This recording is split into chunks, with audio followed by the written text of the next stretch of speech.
Oh, wow. Saw it twice, so I was like, oh my god.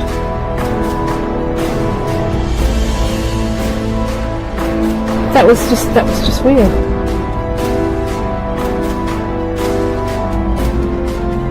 I always used to see a light coming up, Yeah. like a headlight, but there was nobody there.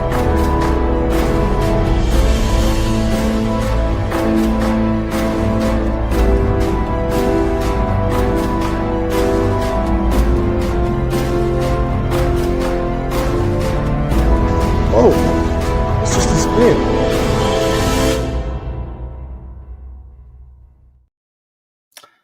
Hello everybody, welcome to Truth Proof. Hope you've all had a good week so far, and I feel a lot better with this cold, so my week's just getting better. So how have you all been? As tonight, for the most part, you might all only end up with me. I think Chris Meek's going to get on, providing things go okay with his son at football. He's got a bit to do there. He might be on in 10 minutes, he might be on in an hour, or we might not see him. But not to worry. I'm sure we'll think of something to talk about, and let's have a look already. We've well over 100 in chat, so thanks for the support, guys.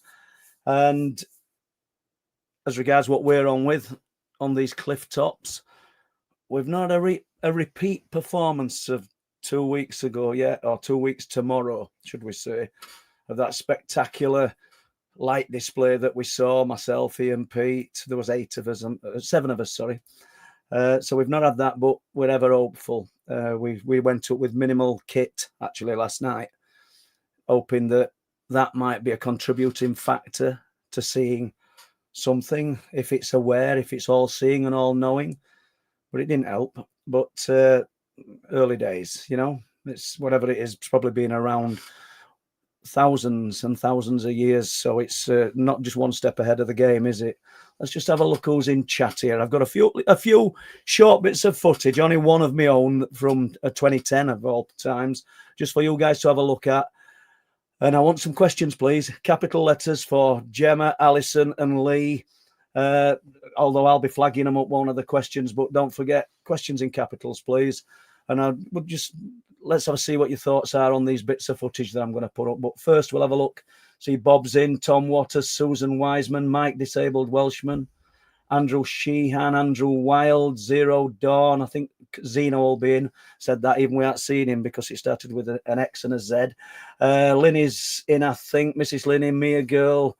Let's have a look. Jane Louise. Let's Jojo, Jack, Rob, New Forest Explorer.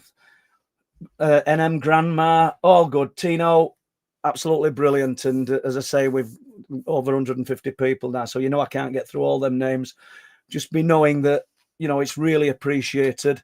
It's your stream, this, whether I'm here for an hour or 2 hours, it'll be dependent on input. No, that's a question there from Dragonborn. Thank you. I'll hover on that because in fact, let's just do it, because if I hold back on footage and Chris arrives, what's going off with my hair? You see all them little bits coming up? I might be growing hair. Let's have a look. Right, Dragonborn, do you ever feel you're going around in circles and getting nowhere?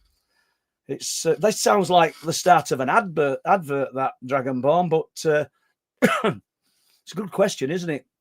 Seriously, when applied to unexplained phenomena, if we go back decades and decades and decades, I wonder some of the ufologists who've been involved in it, I mean, actively involved in it. You know, I've been involved in it all my life, but I've only really been actively involved and vocal for past 20 years. Before that, I didn't say a lot.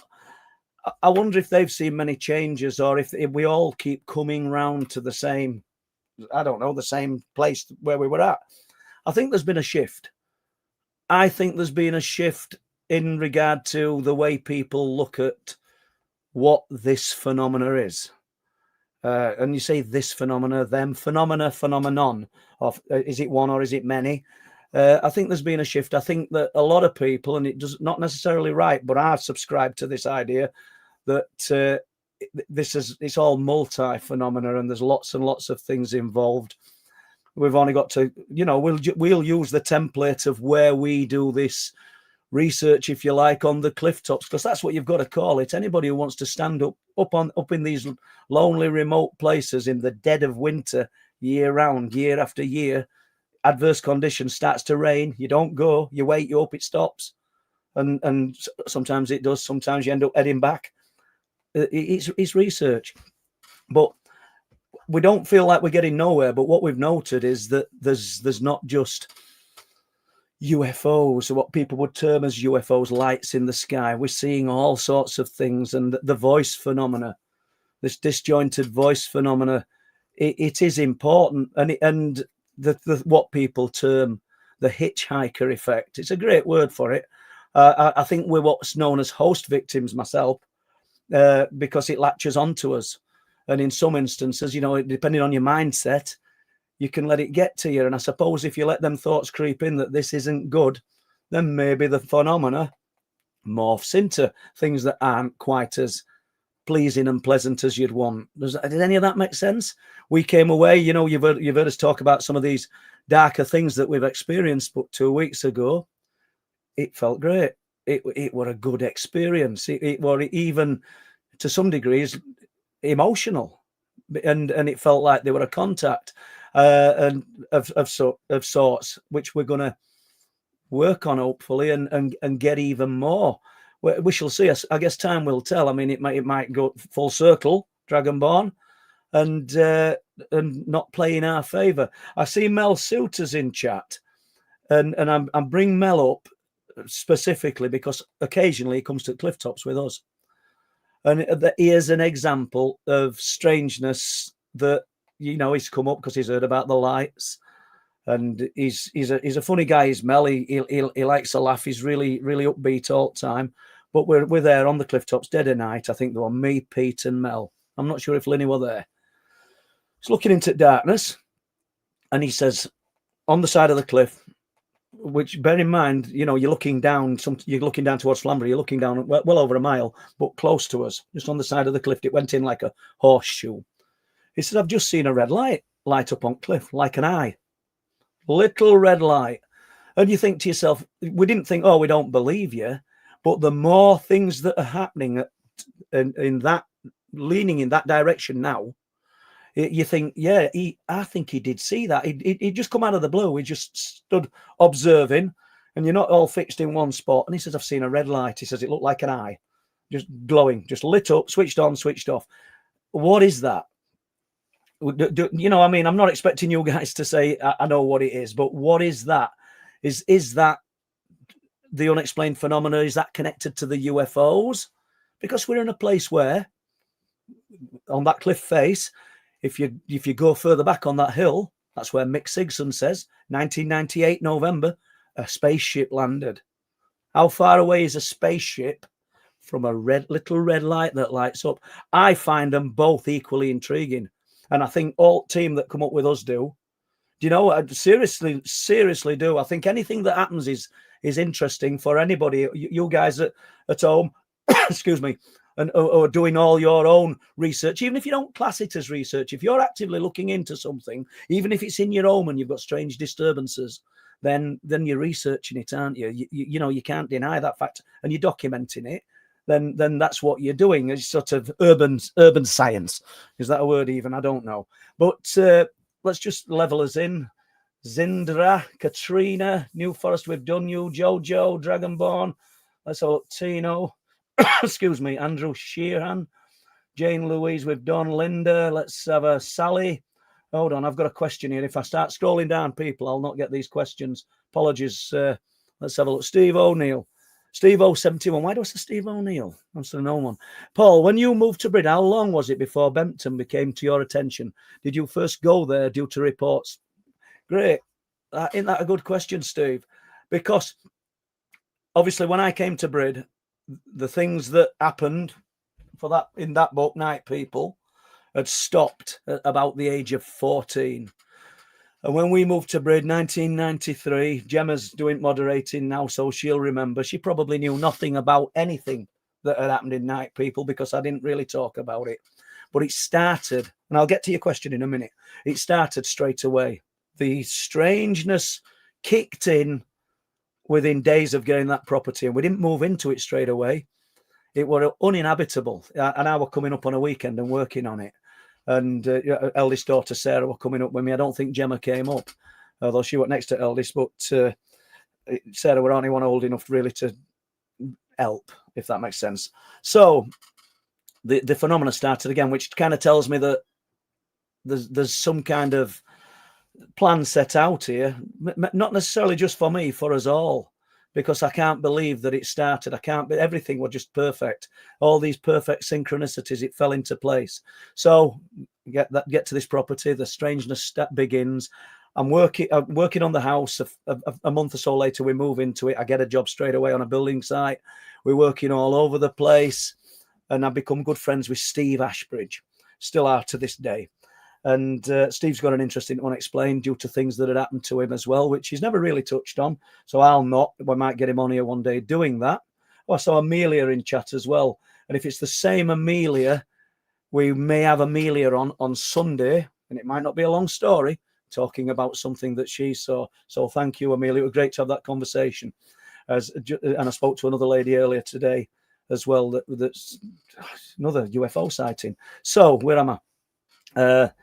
We just a little bit of a drip feed about strange lights that had been seen on the wolds, the East Yorkshire wolds and the North Yorkshire moors, unexplained phenomena. And I'd be reading the papers, and I'd be looking for UFO reports. And I suppose if you've got a Bridlington Free Press that comes out 52 weeks of a year, you might only get 1, 2, 3 reports in a year, sometimes none. But I'd be avidly looking, and then I think there was something about UFOs seen or strange orange lights on the walls.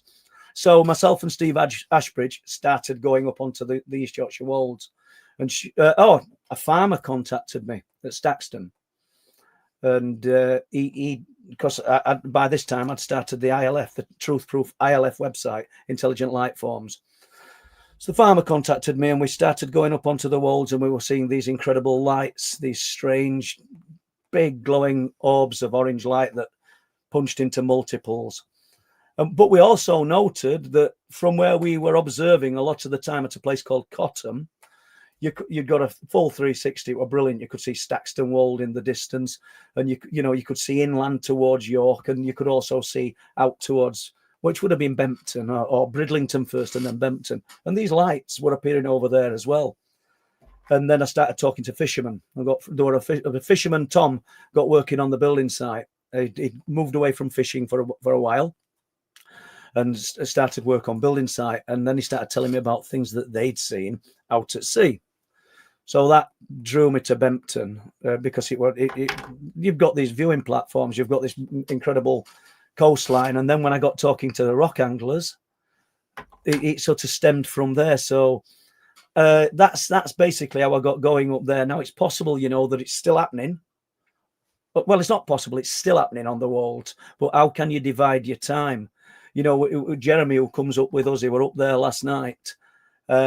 He travels down from Fylingdales or very close to Fylingdales. And that's a place renowned for unexplained phenomena. So, and he's interested because he's seen things at Bempton. But doesn't that tell you something? Because over the years, if you look through records and do some Google searches, you'll see UFO reports relating to area Fylingdales. So you'd think, oh, that's a prominent place. We've got to go there. But he's traveling an hour to get to us because of the potential for what could be seen. I don't know whether that adequately answers anything, but this one keeps coming up. Andrew Sheehan, what are your thoughts on the 31 3i Atlas natural comet or mothership? What they're only thoughts, Andrew, aren't they? And everybody in chat's going to have their take on it.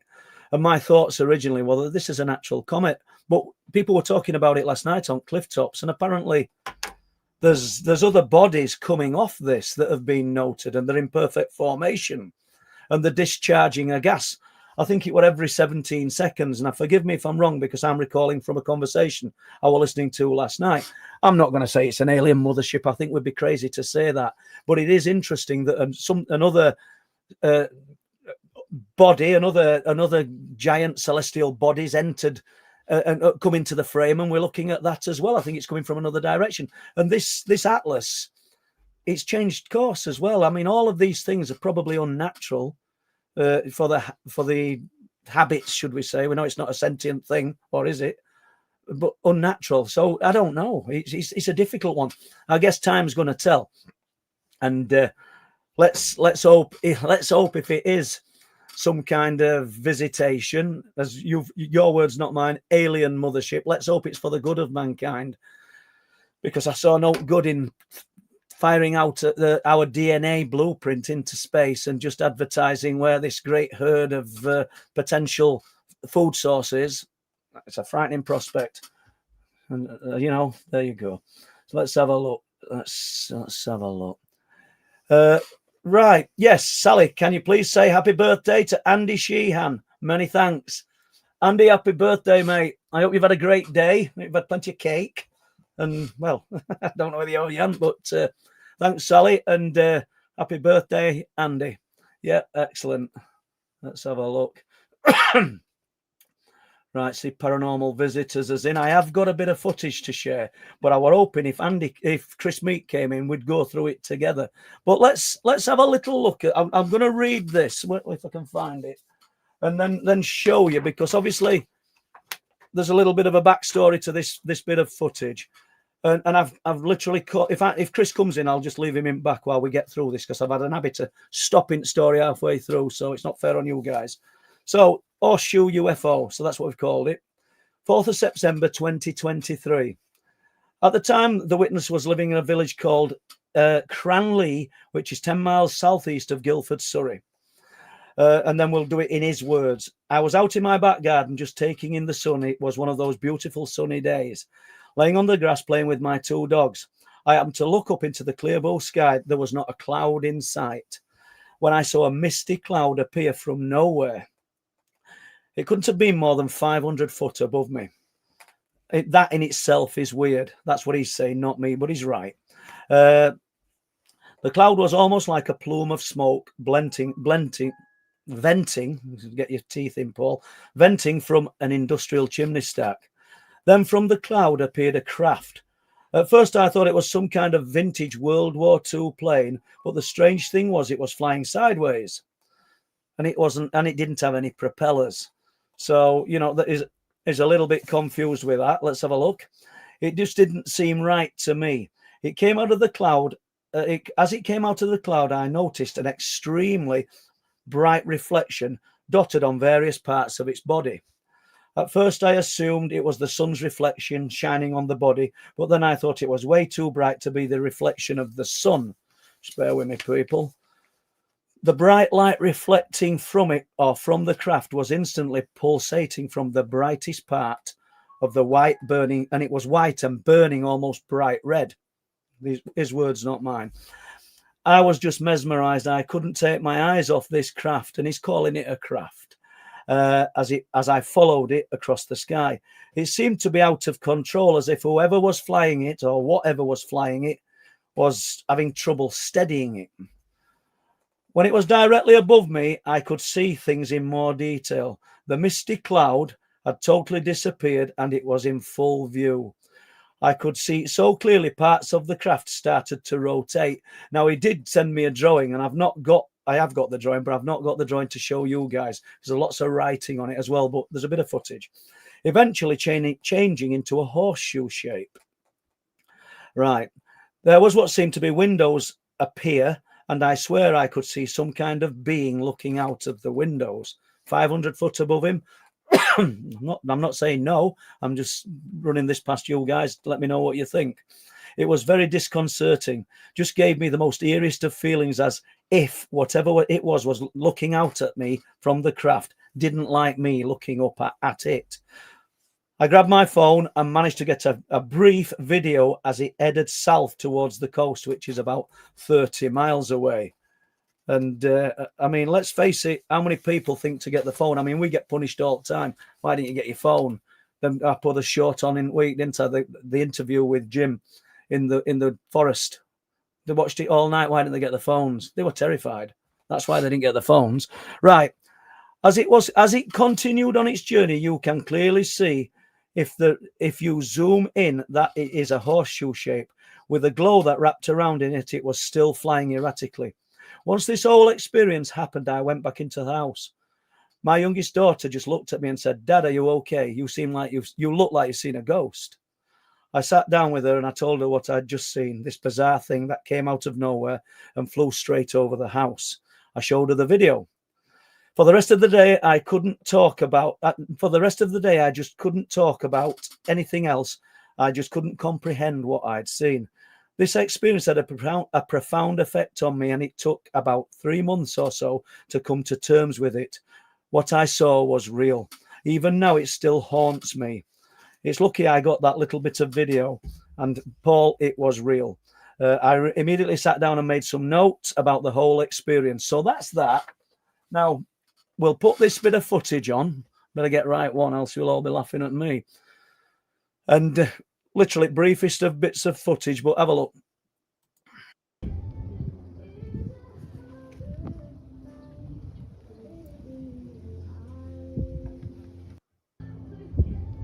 I've zoomed into it, guys, so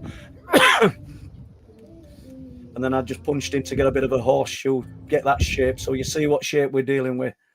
So he'd clearly seen something, and took the time to. We'll play it one more time. Let's do that again.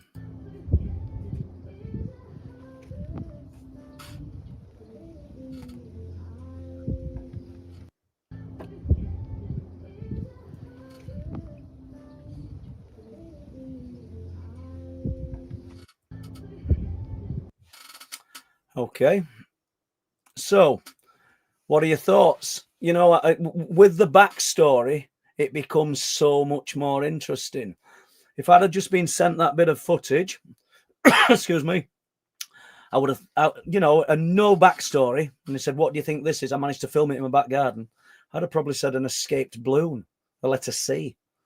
Do you know what I mean? I don't know what you guys think, but it seems quite sincere. There's this story. It's had a profound effect on him. What do you think? There's a little bit more footage to play, which we will get round to, but I'll just scroll down a bit. I don't think there's going to be any questions. I'll probably get questions for that later. Right, Steve Collins. Hi, Paul. I had a strange sound experience about 2 months ago in Staxton Woods. Excuse me. Told Jojo about it. Heard it again today. That's interesting, Steve. I'll have to meet you up there again and have a walk around with you in there. You know, I don't guarantee we're going to hear it, does it? But for those that don't know, Steve's out just about every day in some kind of remote location, not necessarily looking for the strange and unusual, but just out. He's just doing what I love to do and what a lot of people do. And you know, we don't kind of do it enough, do we? So that's interesting, Steve. And obviously, I don't know what the sound was, but you've just sort of prompted me. Who were I talking to on phone yesterday? Jack. Talking to Jack I think it was Jack. Talking to somebody on the phone yesterday, and at their end, as I was speaking, there's a strange screeching sound that I never heard.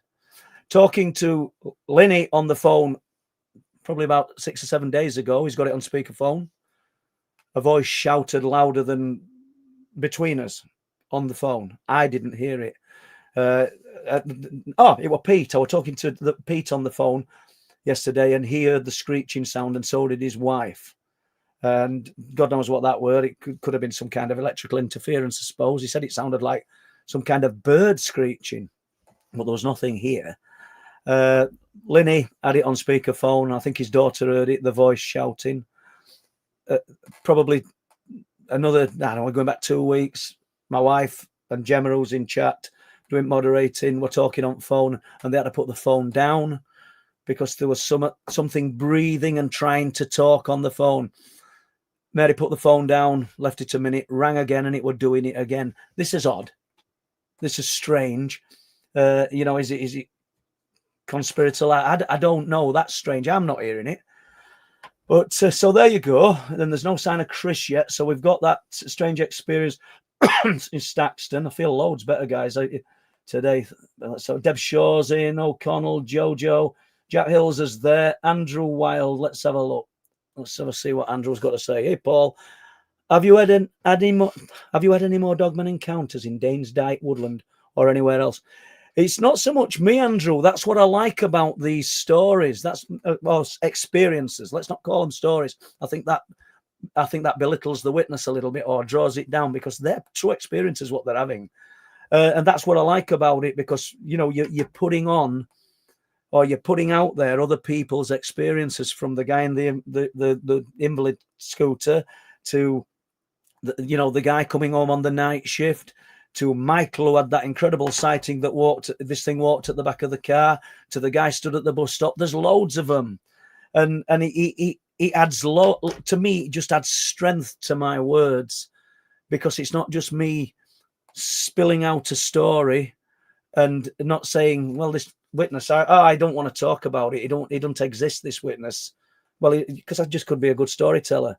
These people, for the most part, are willing to talk. They're willing to at least be recorded, if not go on camera, and that adds a lot of strength to the sightings. Of course, without one of these things captive, or without good photographic evidence, you're still going to get people saying, "I don't believe a word of it," and I can go with that. I can absolutely give you the thumbs up. I don't fall out with people who can't believe it, because it's such an hard thing to wrap your head around. I can go with that at 100%. But due to the people that I now speak to over years and years and years, and they're coming to me with these stories, they're not the only ones, there's a young guy who lives in Bempton who's encountered this thing walking home from Bridlington, from his girlfriend's, when he missed the bus. And he's too nervous to talk about it. And and he possibly listens to this, and he knows I'd never say the nature of what his one of his parents does and everything else, because it's quite high profile. But if he ever wants to talk about it, I will. And they're not the only ones. There's lots of them. There's the pizza delivery guy on Limekiln Lane. I think it's Limekiln Lane, and it's Jewson Lane. Let me get my facts right. Jewson Lane. Driving to Bempton, catches eye shine in the headlights and slows his car down, and this thing comes out into the road. That story, when me and Les made Wolflands, there it is, Wolflands, available on Amazon Prime if you want to watch Wolflands, or visit the truthproof.uk website, and you can purchase an ad DVD copy of Wolflands, which if I got an order in today, it'll be in post tomorrow. And I'm never short of praise for Wolflands, what me and Les made. I think it's brilliant. But that story never made it to Wolflands, not because the guy were lying. We were just rammed out with information, and no doubt we'll be revisiting. They call this guy Shane. We'll be revisiting it and talking to Shane again. There's no end of reports, and it helps me when a witness will at least go on audio, because it just adds strength to what I'm saying. I see Chris has just come in. I'll just check another question. Now, Chris is not tonight. As you know, Scottish UFO stroke paranormal researcher. He'll tell you what he's about. He's been on Truth Proof a couple of times. He's a great guy, Chris. Loads of time for him. Hard-working guy, so he's trying to fit all this in, as well as forging a living for his family, which is what I used to do. And it's hard. But we're not necessarily going to be talking about loads of cases. Aim some questions at Chris. Ask Chris some questions, because he's just good. He's just a good person to talk to and share information with. And we'll share this footage, and I will get Chris's views on the footage. I'll just check one more question, then we'll pull Chris in. Excuse me. Matthew Cook. I always get an inner feeling that something is going to happen. Do you, Paul? In what context? Because, and we can ask Chris. We'll throw Chris into this one as well in a moment. In what context do you mean when you not necessarily paranormal? Do you get that? Do you go walking? Years ago, I used to be always out in bars. Always out. Me and Mary were always out. Gemma's in chat. She knows this, and you know when you walk into a place, you know when the mood's not right. And which invariably it's all good. It's happy. If I have a beer, I'm usually happy. But and you can sort of predict it. I don't know why. There's just a vibe. Is that the inner feeling that you're on about, or are you on about something paranormal, or is it the same? Is it the same? I don't know what you'd call it. Is it the same item, the same component that's within us all that detects these things? That fear that I felt at Bempton back in 2017 or whenever it was, that absolutely frightened me to death. You know, that's some kind of inner fear that were there. I don't know, but we'll pull Chris in. I think he'll have heard me saying that. So, but we'll just let's have a look. Hello, Chris. How are you doing? Hi, Paul. How's it going? I'm good, thank you. And I know you've been working hard today and you've had a lot on. So thanks for giving us at least half an hour or an hour of your time. I appreciate it. No, always a pleasure, Paul. Always a pleasure. Hi, everybody in the chat as well. Well, I think briefly, save me a job. Tell people what you're about, Chris, before we'll carry on with Matthew's question in a minute. But so I run the Scottish Paranormal podcast. I've got a co-host, Mark Anderson, as well. Usually try and put out about one a month. Time, as Paul said just a few minutes ago, walking to work, family, kids, stuff like that. So try and do what we can when we can do it. Sometimes as well, try and get out and do a wee bit of an investigation when we can. I say probably more recently I've been a bit busy, had a bit of change in jobs as well. So it's all in the go. But yeah, so try and do a bit of that. I've had an interest in the topic since I was basically little. And then I was a kind of COVID podcaster, kind of started during that time. But apart from that, always a good, wealthy interest in the subject, especially like this area where I stay. If you've maybe heard me on here before, I always kind of talk about the area in regards to it's kind of akin to what Paul experiences in his area, where there's a lot of condensed phenomena goes on throughout the Lothians and then beyond that as well. So it kind of keeps us busy, and there's always kind of stuff that kind of pops up. I wish I could spend a bit more time getting out and doing a bit more, getting boots in the ground, but as Paul says, you know what I mean, family, work, kids, all that kind of stuff, bit of juggle. So yeah, there's a time and a place, Chris, isn't there? There's a, you know, and you will get that time. Unfortunately, like, you know, you'd like to be doing this. I'd like to have been doing this 20 years ago. You know, just spending my day just actively researching and going out talking to people, but funds didn't allow. So here I am today. So, and I'm not complaining, but I can see the place that you're in. That's why I always love talking to you. But I mean, the place we went to Rosslyn, a couple of years ago now, weren't it, Chris? And I met up with you, and you kindly took us round. Is it Cairn Papel? Is that how to pronounce it? And a series of burial mounds and places where strange things have taken place. Hold on, because I did say we were going to do this strange feeling, and then we'll just jump to the Cairn Papel. Yeah. I always get an inner feeling when something's going to happen. Do you, Paul? Now, this, I'm not sure what Matthew's alluding to, whether it's about the paranormal, or do you get a feeling, Chris, if you do you get a good vibe off some people, and you know you're going to strike up some good business deal or some good friendship, or you instantly take a dislike to somebody? Is that what he's talking about? How does that resonate with you? Yeah, I mean, I think we all have a bit of that. I mean, certainly with people, I think you feel it with people. You know what I mean? You can get a sense of people, and then it's like I always think of some of these even stories where people have a close shaven way, maybe like a murderer or something like that, but they had that kind of feeling that they could sense something. You know what I mean? That's kind of, I mean, in a nutshell, you get things like that. But there's other things that I always kind of think as well, where you could link that into some type of synchronicity thing as well, where you get a feeling that something's going to happen, or the world throws something at you in regards to you're looking at something, or you're interested in something, and more things come to you. You know what I mean? I know it's slightly different saying that, you know what I mean? But it's I get it. I actually, you're absolutely right. You're interested in something, and it's almost as though what you're interested in comes your way. Not necessarily paranormal either. It's fascinating, that, isn't it? That happens quite a lot. I mean, it happens a lot in the paranormal field, especially when you're maybe looking at something and you're maybe going to look at something else, and then it's like just a wee link, or I'm not talking about a computer link or anything like that, but something just lets you pull on that thread a bit more to kind of lead you down a certain path. And it happens in loads of different things as well. It can happen in jobs.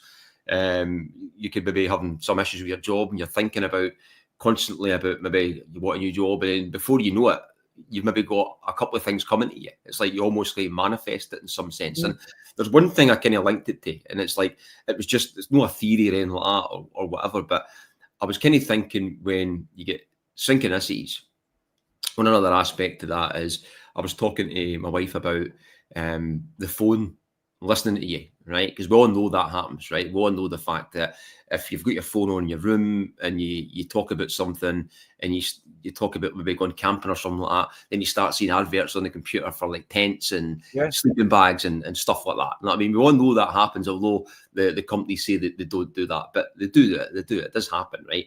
So it happens with your phones for everything, in that aspect there.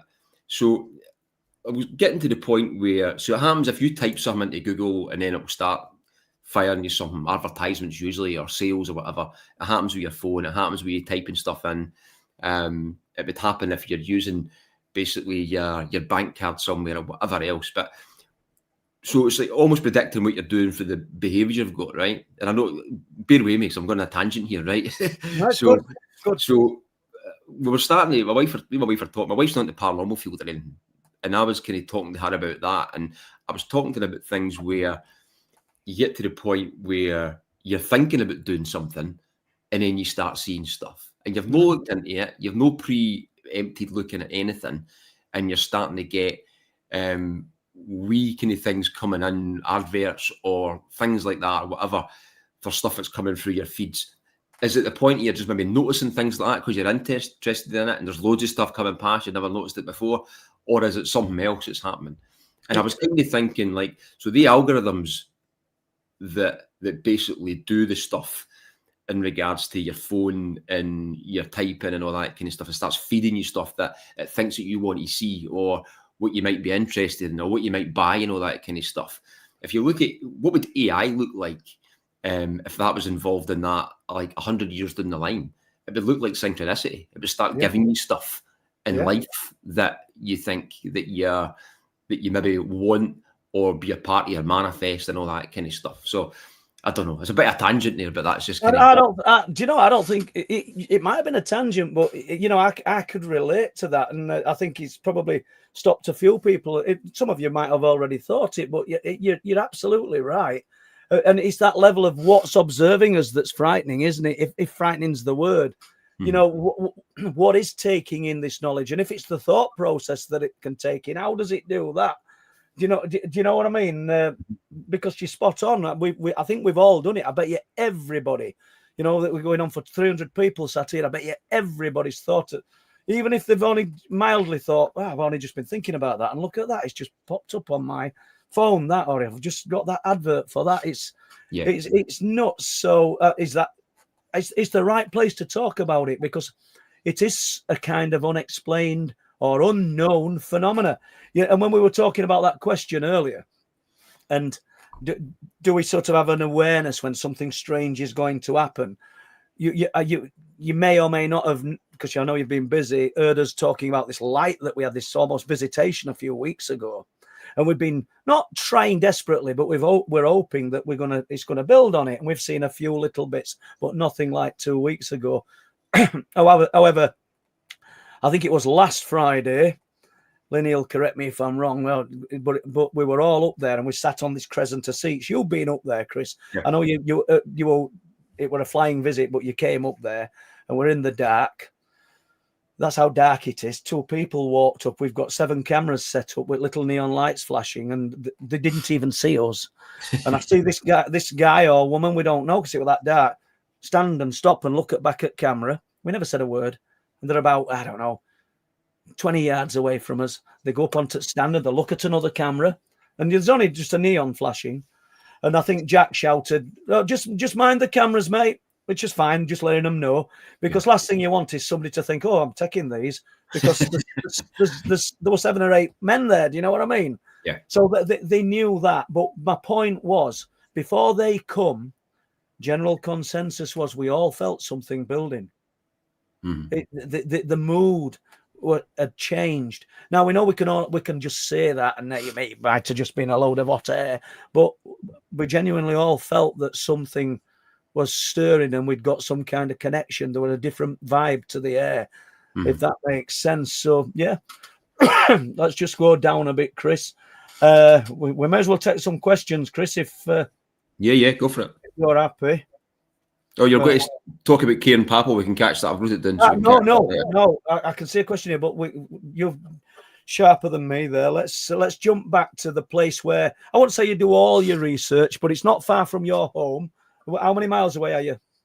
Now I have moved. Now I'm right at the foot of the hills, so I'm basically I'd say probably 3 miles, 4 miles, something like that. 3 miles, quite close. I'm right at the foot of the Bathgate Hills. I can walk up them. I'm in for years. So how often do you visit Papel? You know, in between work, obviously. I've not actually been up for a wee while, but I'd be up there. I'm definitely in the Bathgate Hills quite a lot. Like a good number of times throughout the month anyway. I'd walk the dog up there quite regular. I'd say I've not been up actually the Kieran Papel with those stones up with the kind of hinges for probably a few months now. I mean, but I'm always in the Bathgate Hills. Would you call it a multi-phenomena area then, Chris, or is it renowned for a certain type of phenomena?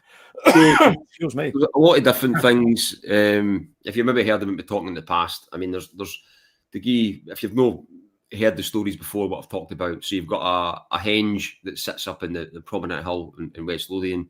It dates back 5,500 years. It's a burial mounds are up there, but through that time, there's been multiple different things in the area. So there's been UFO sightings, there's been kind of large orb sightings, there's been large black triangle sightings, there's been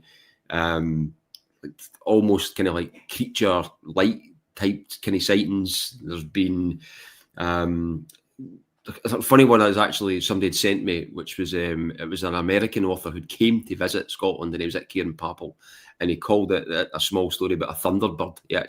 He'd seen something in the sky. He could see the actual shadow from it, and he could feel it swooping, but he couldn't see nothing. He said it was like massive, and he called it a thunderbird. But that was another kind of just funny story. And then, there's loads of things like that. There's stories been throughout the years of things, people seeing orbs and whatever. And I'll give you a prime example, actually. I mean, and it's one of the stories I was going to kind of lay tonight. It didn't take that long, but I was up there quite recently. So you've got Kieran Papel, which you've been seen before, and just over Kieran Papel, there's another set of a stone circle that has been. Whoever stays in these small cottages had built this stone circle on the farmer's land. They own the land. And there's maybe a row of maybe about 2 or 3 houses. I think it's like 3 houses. So it's literally, you can see Kieran Papel from it. So although I said I've not been up at Kieran Papel, I've been next to Kieran Papel, but just not up at the actual henge. You're literally maybe a couple of 100 metres away from it, just along the road a bit. So I took the dog, parked the car and walked down, and I always kind of, I wanted to talk to the people in the houses because they stay up at up next to Kieran Papel, and also they've built a small stone henge. So I kind of thought they'll be probably privy to the understanding of the paranormal, or at least kind of like spirituality and stuff like that, if they've built a henge in any sense. I mean, so you can see Kieran Papel from it, and this is just on a kind of piece of flat ground that they've got. So I took the dog a walk down the road, came back up, and there was an old man standing just at the house, next to the house. So, and he was admiring the dog and talking about my husky that I've got. And then I was wearing just running stuff. I wasn't running, but I was just walking with the dog with running stuff on, like a pair of shorts and trainers. And he started talking about that because he was an old runner. He basically explained to me that that he used to run marathons and stuff like that.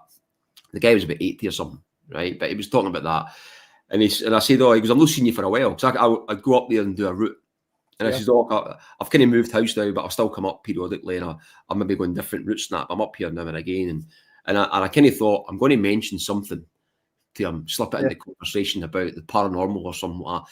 Just to kind of, you just put a wee tester in there. You don't want to outwardly just come out and say, I do this, I'm into this, or whatever. You don't know what you're going to get back. So I just say I come up quite a lot because I run a podcast, and quite a lot of people have sightings up here. And he says, well, what do you mean? I says, well, kind of like UFO sightings.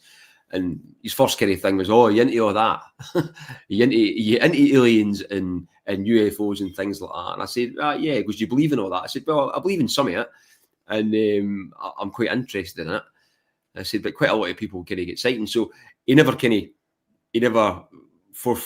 forwardly came with any kind of, "Oh, I know this," or I was expecting. So I said to him, but quite a lot of people. So he said, "Oh, you're into that UFOs?" I said, "Aye." So he never said nothing. I said, "Well, quite a lot of people see quite a lot of things up here. They see quite a lot of lights." He goes, "Oh, yeah, I've seen the lights." So It's he's crazy, isn't it? so he's no even attributing like this phenomena he's seen. And this was only this year. This was literally, it was a few months ago or something. I think I texted you after I was speaking to the You guy. did, yeah. And so he basically said, "I've seen the lights." And I said, "Well, what have you seen?" And he said, "Well, it was a few years ago. I came out of the house. It was like, it was dark." And he said, "I seen this light." It was basically, so if you can imagine where he stays, it's middle of kind of the Bathgate Hills. There's no much houses about. It's surrounded by a few towns, but they're a good few miles away. So you're in the wilderness a wee bit.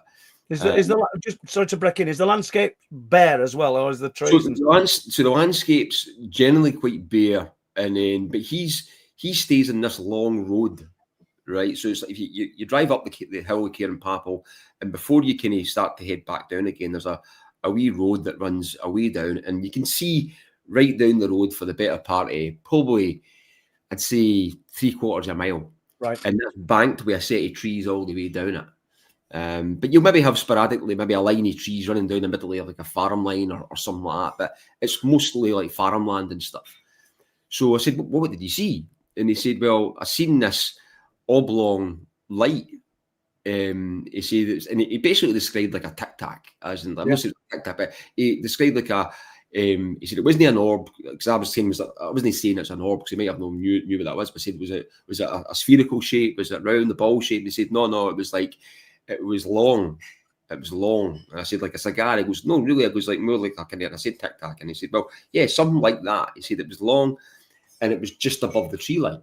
He said it just came above the tree line, and it wasn't going that fast. And he goes, it made me. He said it made me actually run in and chat my neighbour's door. He said, "I'm not into this kind of stuff." He said, "But it was that prominent and that unusual that I ran and chat my neighbour to come out and see it. And the time the neighbour actually came out, the thing had disappeared. But he said he's seen it." And I said to him, and I said, "Was it high in the sky above the tree line, kind of coming through the clouds, or was it just above the tree line?" He said, "No, this was literally above the tree line." He said it was, you're maybe talking about 4 or 5 meters up. And he said it just came across. He said it was quite large. So it was quite large, came across the tree line and disappeared. And he knows what that area. There's basically, you've got Edinburgh Airport, which is literally, you're maybe looking about 15 to 17 miles to the east. So he knows what planes are. We stay in a flight path, so he knows what that is. And he said this was really low, flew across the tree line, quite slow, and then just kept going and disappeared. And I said, "Well, what did it look like? What was the kind of he described the shape, yeah. So it was like, a long kind of cylindrical kind of tic-tac shape." And I said, "Well, what the edges were it like? Was it like lit for the inside?" He said it was quite bright. He said, "But I could make it all out." And I said, "Well, what did it look like?" He said it looked fluffy. That was his description. He said It's got fuzzy kind of edges to it. That's kind of what I'm thinking. He said fluffy. You know what I mean? But that was the description he gave it. And this is just one guy I've bumped into. You know what I mean? Isn't that good though, Chris? I mean, obviously we don't want to do a disservice, but about 80 years old, and he's never seen a UFO, and you're not pushing him, but you just delve a little bit deeper, and he goes, I've seen these lights, I've seen the lights, and I've seen, and you kind of know you're onto something genuine. Okay, he could have misidentified, but if it were an helicopter, I think he'd have heard that thing thumping through the sky. And it's totally, and it's the just small conversations you have with people. Sometimes you just try and tease that a wee bit more out of them. You maybe even want to come straight off the bat and say, "I'm into this, I'm into that." And one I've relayed before in the podcast, I think, and I spoke about, was the same kind of encounter where this encounter happened. So that hill basically just dips down slightly. So you're only maybe talking about a couple of, I'd say about half a mile away from there. No, even that, where you dip down, and that's where there's another small forest, which is like maybe a mile and a half square. Yeah. And that's where the Silverman encounter took place. That's where the man had drove round with his family in 1988 and seen this creature stroke light being stand up at the side of the road and then run into the forest. And it's a kind of prominent kind of case called the Silverman. And he said this thing was big and bulky. It's fascinating. It kind of gets everybody, me anyway. So the Silverman. Yeah. And I know you've told us this story, but and I'm not going to get down to scroll to see whether you're saying tell us again. But I'd like you to tell me about it again. So the guy had been. The reason I'm telling you this is just to tell you the next story on for this. It was the chance encounter of talking to somebody about this type of thing. So he was one of the guys I interviewed first in regards to the Silverman. So he was driving in a car with his family. Kids had been at their kind of weekly shop at Safeway, I think it was at that time, and then or wherever it was. And he drove up the Bathgate Hills, just basically playing a game with the kids, saying, "Do you want to turn left or turn right?" and all that kind of stuff. So he said it was like a crisp kind of October, November night. He said so. It got dark a bit. It got dark a bit early. Quite cold. He says I was driving up the Bathgate Hills and he got to this area of the hill where the road kind of turns round a sharp bend. And before he got to it, he said he could see something standing at the side of the road, which was quite bulky, but it stood up and it was quite large. And then he said it shot off at some rate, really, really, really fast. And he said he described it like an ethereal light, but a big and bulky creature at the same time, if you can picture that. And he said, when he relayed the story, it was only a quick kind of fleeting glimpse of it. But in his head, he said this thing was looking back at us. He got that feeling. This is what he described. He said, I can't picture it because it was quite a fast fleeting kind of thing. Seeing this thing running and run round, he said, but I had and my wife described the same. This thing was scribbling at us when it was running that fast. He said, so the story went where he turned the corner, like quite quick when he passed this thing, and his wife turned around to him and said, did you see that? And as soon as he turned around with kind of shocked face, his kids were in the back and they shouted, you seen the Silverman? Right. And so there's the name. Yeah. So that was the kind of general story for that. But so I interviewed him with that. An interesting thing with that story, which I've relayed before, is I was in that wood. I'd never been in that wood before. And this was back in, so I got that story related to me probably in 2021 or something like that, 2022, no long after COVID. But years prior to that, this was probably early 2000s, I was running. I used to train up the Bathgate Hill. So I seen that forest, went and ran in there. And I was in one day and I kind of thought there's wee trails in there. So I went and ran through the trails. I hadn't been in there before. And I got to the top of this hill where it was a wee bit denser forest. And I had this weird feeling, the same as what your viewer was talking about earlier on, the strange feeling, right? Yeah, so I had this strange feeling. So I had this strange feeling, if I go any further in that forest, something bad's going to happen. It was just almost like, it was like a deja vu. It's like, it's kind of like when you get deja vu in any sense, you always kind of get a fright and think something bad's going to happen for some reason. So it was kind of like that. I kind of felt there was like a fearful feeling that something bad's going to happen. It's almost like there's something evil in there, there's something bad in there, something's going to happen to you if you go any further. No voices or nothing like that, but that was just the feeling I got. And I wasn't looking for nothing paranormal. I was just basically out for a run. It was during the day, right? Cut the run short, went back home. I told the wife at the time as well. And when I interviewed the guy, because I never went back in there. Oh, just that was one of my questions. Have you been back in? No, I've been back in now, but I never went back in there. But when I interviewed the guy for the Silverman story, it was about 100 metres or so from where I had that experience, further down next to the road. But I never realised it was at the same bit. So what story I'm getting to now is... So, just before you get to that, because I know it's on the tip of your tongue there, I want to ask you, and I've probably not got an answer for it, but why do you think this old guy's seen this object? There's only 3 houses in the middle of nowhere and he's seen this object above trees. Why those areas? Why such? Obviously, they don't want to be seen. So it's a remote area. We see things up on these cliff tops on a night. There's nobody up there. So it's a remote. But why those areas? I'm asking that question because I don't know. Yeah. What is special? If we're talking about portals and thin areas where things bleed through from other dimensions, and I'm not a scientist, am I? So I've not got, I ain't got the qualifications to talk in detail about that. But basically, if that's what's happening, yeah, do you think that's the type of area that we're dealing with? Because you've got lots of different things seen there, but have you any theories on why these areas? I definitely think it's a window area, right? Where, I mean, you look at the whole kind of Skinwalker Ranch thing, and they're looking into that in regards to they think it's some type of portal or some type of window area. It's definitely something like that. And so it's maybe an area where things can come through or things can manifest, or maybe things are manifest to protect an area or whatever. I don't know. But you definitely get these things concentrated in areas where there's burial mounds and stuff like that. So where that guy seen the Silver Man, and which was unaware to me when I was in there years prior, there was also burial mounds in that area. There was burial mounds at the top. The most prominently known as Cairn Papel, but there's cairns at that wee mound. It's called Ravenscraig Forest. It is.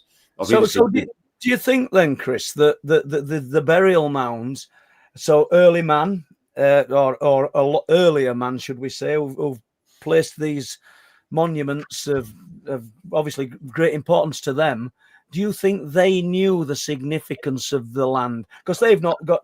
There's not everything would have been oral. That this predates folklore, because we can still relate to what we're told in folklore. We've got no accounts of anything that people saw back in Neolithic times, Paleolithic times. We've got rock art, which I suppose so we have. Where in some places you can see the rock art and see things that you could interpret as alien beings. But do you think they knew the significance of that land, and that's why these things are there, these burial mounds? Definitely. I mean, I think they're tuned into it better. I mean, obviously we've got far too many distractions going on in our lives these days. So I think potentially a simpler life, and we're finding out now that that there's potentially.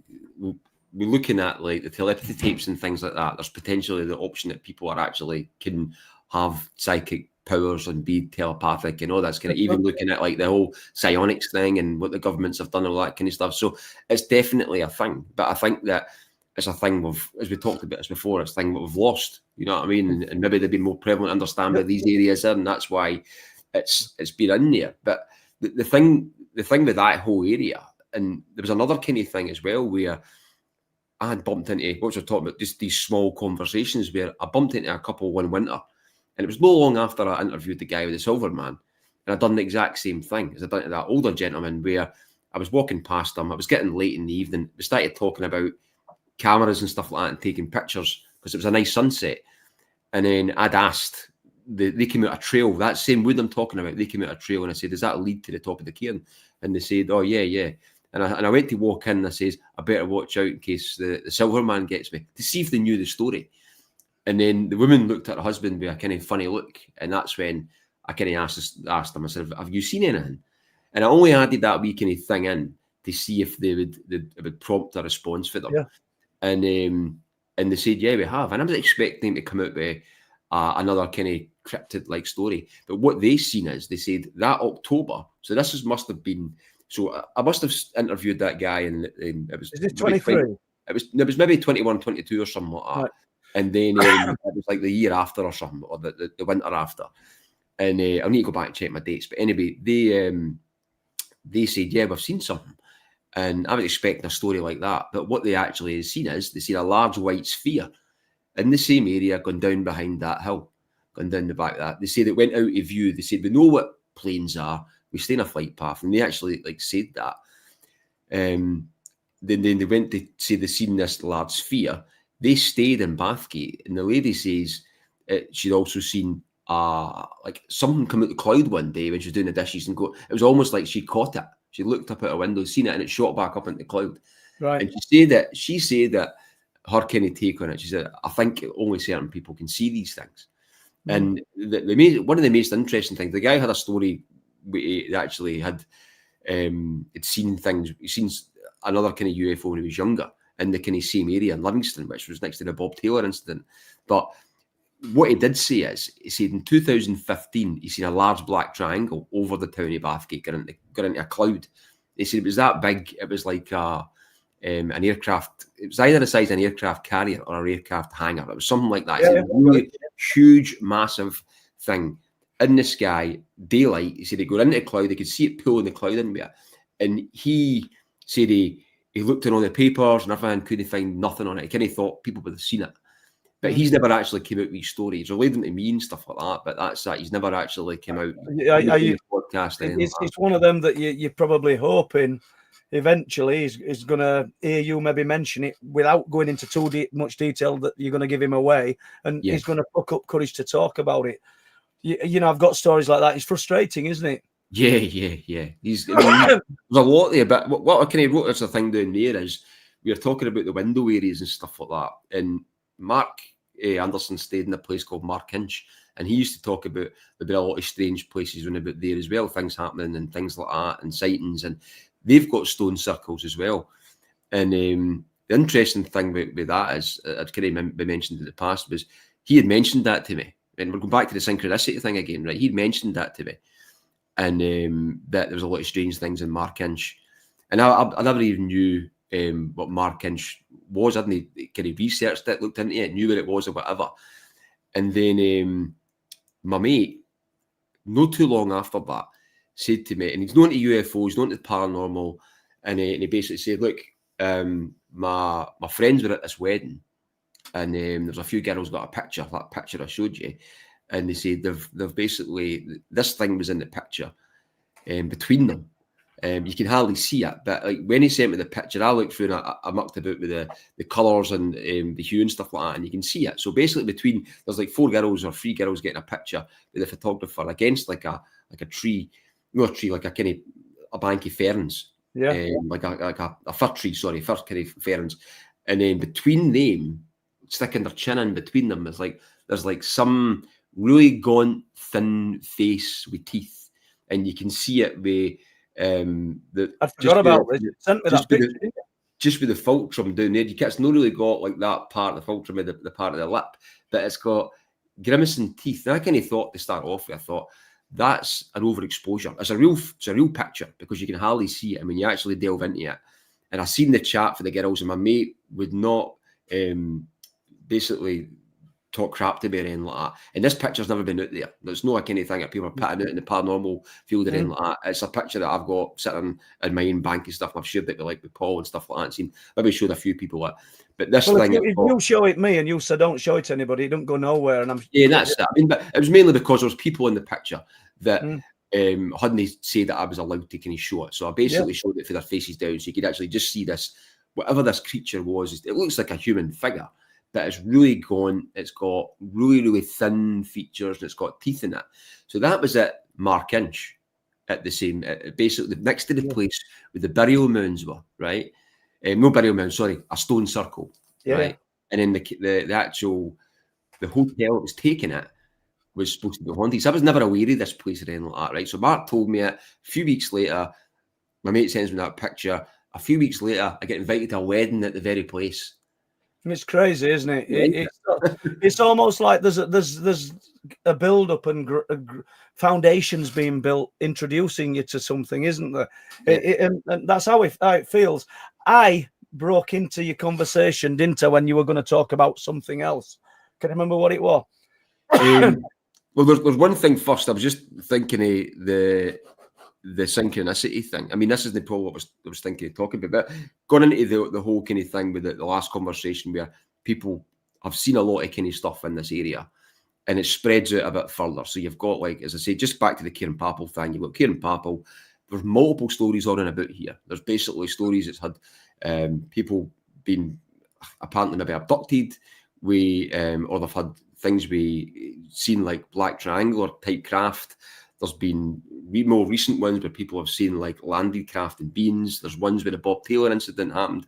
They're all, I mean, to let people understand, they're all like prominent cases in the UFO field in Scotland. And you've got like the A70 case and things like that. Even that stretching it a bit further afield. But most of the cases I spoke about first, they're all like, even the ones in Kieran Papel, they're all within, the ones up that area, Bathgate Hills, they're all within like a few mile radius. Yeah. You spread out with that, even maybe like about 4 or 5 miles, you're picking up loads of other cases, prominent cases. You even go another like 10 miles or something like that. You're picking up Bonnybridge, you're picking up there's loads there. So, but one of the kind of things, just going back to the synchronicity thing, and it was no link what we're talking about, but it was just that aspect of the thought and thinking and stuff. Was there's one prominent one that reminds me of synchronicity, and people might not think this is, but I kind of did. It was I was up walking the dog, and I was thinking it was one of my son's first communion or something like that, confirmation or whatever, and I always kind of think of that before I go to like anything like that, I'd be always I'm not really religious, but I always kind of look at the church or the chapel, whatever else, and look at the symbology and look at the statues, and I'm quite into that, so I understand all that, and I look at the symbology behind a lot of the stuff, and I was thinking it quite a lot, and then I was in basically the country park in the forest, and there was a stump, and there was something glinting off the stump. As I'm thinking of this, I was actually literally taking a dog a walk before I was going to go to the confirmation, so I was thinking of all that stuff, and I looks over and I find this big coin, and the coin's got the 10 Commandments on it. You know what I mean? So it's like one of the kind of coins, it's got the 10 Commandments on it one side, and it's got a prayer on the other side. So and the chances of that. It's just mad. I mean, didn't get me wrong, somebody's put that there. You know what I mean? But I've found it just at the minute, I'm kind of thinking all that kind of stuff. You know what I mean? Yeah, it is strange, and this ain't going to mean anything to anybody, because it's not as profound as what you've just been talking about. But years ago, when I was writing first book, I contacted the farmer who owned the old RAF base. Yeah, he's passed away now. Lovely fella, and he let me go on and take photographs and walk around the base, which were very kind of him. I really appreciate that. But I went into one of the buildings, and right in the entrance, in the middle of the doorway, and I don't know where it is now, there were an old penny, and it was just impossible for it to have. So obviously somebody's placed it there, or it's been placed there for a reason, because there's cattle moving about. The cattle go into those buildings and everything. And I picked this old penny up, and it must have had. I didn't realize. I think it had significance. There were a date on it, obviously. Can't remember date, and I've still got it, but I don't know where it is. But that were odd in itself, and I realised that doesn't apply to what you're talking about today. So I'll stop. I just want to jump back briefly. You talked about and this will apply to a guy who contacted me yesterday. You talked about somebody saying that they'd seen a Thunderbird, didn't you? Or they'd not seen it. They'd seen the shadow, but they couldn't see the bird, and they could see the swooping of the shadow. Is that correct? Yeah, it's in a book. It's actually in a book, and it's funny because the author, I don't think, knew the significance of what Cairn Papa was or what it was, but he was an American author, and it's an older book. I'll need to actually get it out. My friend had found it by chance, and he'd sent me it, and it was just a few paragraphs on it. So it was like a writer in America, and he said he was in Scotland once, and he had this strange experience at a place called Cairn Papa. And he said we were up there, and it was like, it was almost like someone swooping at our head. And we originally they thought it was a bird or something swooping at them, and they could feel the air, but there was nothing there. So and then their displacement, but there's nothing there. Yeah, and they looked around, but they could see like some type of shadow on the ground, and they called it the Thunderbird. It's crazy. Yeah. There's a little spit of woodland in Danes Dyke. And just goes out between two fields, and I were in there with granddaughter, and we heard what sounded like huge wing beats. You know, you can hear swans if they're low enough, can't you? You can hear the beat of the wings, but these were louder, and it were constant. It were weird, and we both heard it. But yesterday I got and if you're in here listening to this, James, just give us a thumbs up, because I'm going to be talking to you next day or so. I know I will be doing. He was travelling home from York yesterday, and he says, I've seen my first cryptid, and he wrote it in text and left me a voice message, really excited voice message about, and it turned out to be a bird, a huge bird that he'd seen lift up. He says with thin wings. He says it was so big. He says, and it were blue. It couldn't have lifted off the ground. Yeah, with the wings that it had got, they were too thin. So it just prompted me to bring that up, because I do want to speak. I'll be speaking to James in the next day or so. I realise, people, because I'm still. If you've left a question, and I always ask for questions, so blame me. Apologies, because I've not scrolled down. I'm still onto the question. We'll just put this one up so you can see how far back I am, because we're probably not going to get to them all. Let's have a look. Jack says, we are told everything is made of stardust. That would include biological and non-biological things. Maybe that's the connection why cars, aeroplanes appear as ghosts. I don't know, Jack. What are your thoughts on that, Chris? I've got a story about that. Really? And I realise I cut you short because you were going to move on to a story, but no, not at all. But I mean, let's well deal with it then. Go on then. Tell me. I mean, that's I believe in that. You know what I mean? Because everything's made of atoms and whatever else. You know what I mean? So, yeah. But I mean, when I was at primary school, and I don't know if I've relayed much of this story. You know what I mean? Because I didn't really know what to make of much yet. You know what I mean? No Omega. I'm into mainly about there's a whole kind of mixture of paranormal going on, and I'm no one for a lot of the time kind of following ghost stories and things like that, because I usually always kind of attribute to a lot of different things than just ghosts and whatever else. But there was one time where we were at a break in primary school, must have been primary 5 or primary 6 at the time, and there was this old an old bomber. So we were at the top of the place in Armadale where I stayed. That's where some of the other kind of strange stuff happened as well. But we're at the top of a hill, and this old bomber came right across, and it literally, you could see the pilot, you could see it was like that low, and it just missed the roof of this old man's house. It was at the top of the road next to the school, and so we seen that thing, this old plane. Could you hear it? Yeah. It was like a proper. You can imagine this area. So Armadale was like kind of quite up high, and but the very, very top of the hill, the school's at the top of the hill, and or almost at the top of the hill, and then there's a street at the top of the hill, and it's basically like a house and estate and stuff like that. But there's an old man's house that used to sit right at the top, like a bigger kind of old kind of building, kind of house, and this plane just missed the top of it, and so over for that, there's like, we kind of thought it was going to crash, right? And over for that, there's like a lot of moss area, so it's a lot of kind of like moorland and stuff like that, and some trees. And back in the day, it was just smaller trees and a lot of like peat bogs and stuff like that. And I'm sure, so that was what I could remember. I could remember seeing the plane. I could remember seeing at that really close up, because we were on this wall where this thing came in, and but it was like a World War II thing. It was like an old plane.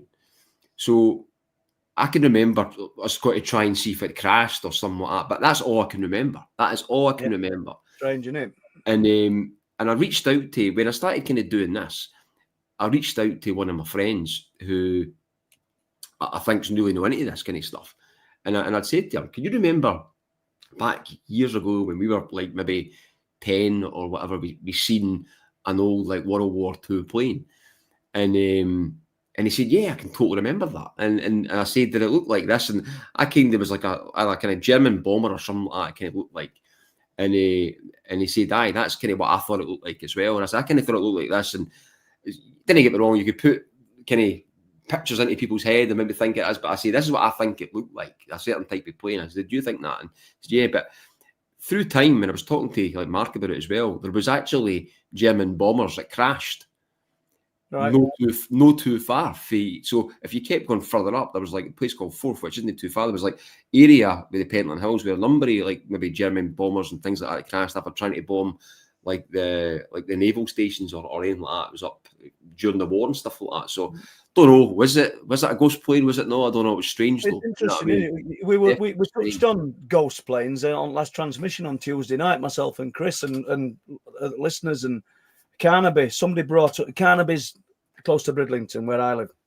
Somebody talked about seeing a World War II plane at Carnaby, and I know that around Gransmoor that there's World War II plane that's supposedly seen. I think it's a Lancaster, and one at Fridaythorpe. It's probably the same one. I don't know. It's hard to say, but the distances between are very close. Yeah, and it's hard to know if what is it? Is it this apparition? If Jack's right in what he's saying, you know, because I sometimes say, like, how ghost sailing vessels. People claim to have seen galleons. How can that be? How can that be? And I'm not. You kind of agree with Jack. I don't. I'm thinking that but then again, what am I talking about? Because people who see ghosts, they don't see them naked, do they? They see them in clothing. Do you know, or period clothing? So it's so difficult. I wonder if the ghosts are real, but we're building a picture around them. I really don't know. It's difficult, isn't it? You know, there's an interesting story. I can't remember the plane or all that kind of stuff, but I mean, it's in America. But there was a story where there was a plane that crashed with pilots on the plane, and all the pilots died, or whatever, or whoever was on the plane died, the actual pilots and the navigator, whatever. And they had reused the parts of the plane. So what happened? There was another plane who kept seeing apparitions of these pilots, right, who had died in another plane. And then when they looked into it, they found that some parts of that plane were then used on that plane, and then the pilots were seen on that plane as ghosts and stuff like that. But I don't know. Sometimes I'm with the whole ghost thing. I don't know. Sometimes you're maybe just seeing a glimpse into the past, or you're maybe just seeing the stone tape theory type thing. Do you think, Chris? Do you think? And no disrespect to the people who mediums or spiritualists. But I think that we're sometimes creating these things with the power of our own minds, or at least enhancing the phenomena, like igniting it, lighting the touch fire paper for it to come forward. And people must be sick of me hearing me saying it, but when we've had bereavement, we concentrate on that person, whoever it is, because we love them so much. And I don't mean more often than not, but occasionally people report saying they've seen them. Stood at the foot of the bed, looked out of the window, and then they just dissipate. There's got to be something in here that our mind that is the connection to pulling these things forward. Perhaps. Well, that's a belief in that sense as well. I kind of believe a bit of that. I mean, in regards to you give it energy or whatever because you're thinking about it, or you're almost manifesting it. I mean, and it's like, and that's one of the apparent beliefs why the disclosure process doesn't go as far as it goes, because it's almost like if we start believing in these things, then they're going to be able to come through. And I think there's something in that, you know. All right, we've just got this. Just basically to O'Connell, Paul, I have a great person for you for Thursday night who has just published a book called Astral Travel. I'll have a chat with him if you like. Please do, O'Connell. Thank you. Yeah. It's all good. Martin Abbas is in chat. Mel Suter, Jack Hills, Steve-O71, Tino, Jojo. Let's have a look. Ian Linney. We've done Linney. I don't like announcing Linney too much because I see him every night up on Clifftops. He'll hit me if I don't, though. See, so I've got to do it. Just John H. Is there any connection with light, orbs, and the Rudston Monolith? Oh no, John. Did you visit the Rudston Monolith, Chris? No, I didn't know. That's that big, large one, isn't it? It's the tallest standing stone in Great Britain. Yeah. There's loads of arguments of its size: 26.5 feet, 29 feet. So we're about there, 27 feet, we'll say. So, and there's much below ground as what there is above ground. But I don't know, John, because there's a lot of strange things seen around the area of Rudston. So we talked about the wolds earlier. The East Yorkshire and North Yorkshire wolds. Then your midpoint, when you get to Rudston, drive another mile, you're going onto the wolds, and you're 3 miles out of Bridland. So you see where you're going with it. But it's an incredible place, and there are strange things that are seen. Incidentally, Pete Masters, who myself and Les call our electronics expert, because basically he knows loads about electronics. Yeah, he took gear up there. And meters to read various things, and we got the 1.6 gigahertz kicking out of the Rudston Monolith, and we didn't just get it. We filmed him on his laptop showing up why that would be. But once again, is this synchronicity? We went up looking for 1.6, and it weren't just some kind of random whim. About 2 years previous, when we made Wolflands, we were at Bempton with Pete. Yeah. 1.6 gigahertz just suddenly sprung up, spiked up on his equipment. And you know that they talk about 1.6, don't they? Yeah. At Skinwalker. Yeah, And this just spiked up. So we decided to do an exercise in looking for the 1.6, see whether, and we went to various places, and we got it at the Rudston Monolith for some crazy reason. And Pete's had it now in his own home. It's absolutely crazy. Before we get to your story, because I realised that I cut you short with that story you were going to tell, I've just got, you've heard me, Chris has heard me, everybody's talking about the strange little flickers of light that we see when we're walking about on the cliff tops, walking about in these areas. And a couple came up to the area and stayed for about 4 or 5 days last week. A guy called Richard and his wife Julia. And it's ironic, really, because I'll not say where the place is, but I went and parked my car on the farm with my little dog, me and the bobster. We get on cliff tops and I'm sort of walking along there and I'm wanting to get to this woodland. There's a couple about 20 yards behind me and I can hear footsteps really quick. And I sort of turn around, oh, this bloke's following me. And he says, is it Paul? I says, yeah. He says, all right. He says, we're staying in area. And I've been looking at what you're doing. All I said, oh, great to meet you. And said hello to him. And it turns out they're actually staying in a place next to where I've parked my car. Coincidence.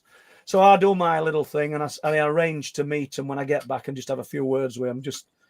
And that's the kind of thing that we do, isn't it? So that's what we did. And they said, would you mind if we come on to Clifftops with you? We'll get to this bit of footage in a minute, people. So that we're up there. I don't know what night it was. Linny will tell me. I know Linny all the time because I know he sat in chat and he'll know what it was. But let's just assume it was Wednesday night, not last week, week before. And out of the darkness, this couple come. They've walked all the way down fields and along cliff tops in dark with this little Jack Russell dog under his arm. He's got dog under his arm. I think dog were more frightened than them. And they arrived with us. And they were lovely people. So we spent a few hours with them. They have to go back. They've got 1.5 miles to walk back in the dark along cliff tops to this remote location. It's idyllic. It's brilliant. And they contacted me when they got home. They said, Julia had a body cam on. And she picked a light up, which we never saw as we're walking. Mm-hmm. Now, it can't be denied. And and the light, and you can make of it what you will. Some people might say it's a firefly. I'm not going to argue with you because I don't know. But we'll play it now. So are you okay with that, Chris? Then we'll get to your story. Of course. Yeah, totally. Yeah. So I'll play this light. Just bear with me because it's pretty quick. But I've slowed it down a little bit so that you guys can see it. So let's have a look. And thank you, Rich and Julia, for sending me this. So just walking back to where you see the light there. Hold on, let's start from beginning, people. So we'll go from beginning. I mean, it's picked up from where I finished. Right, let's go. So they're walking back down towards their place now. And this, did you see that light, Chris? Yeah, totally, yeah.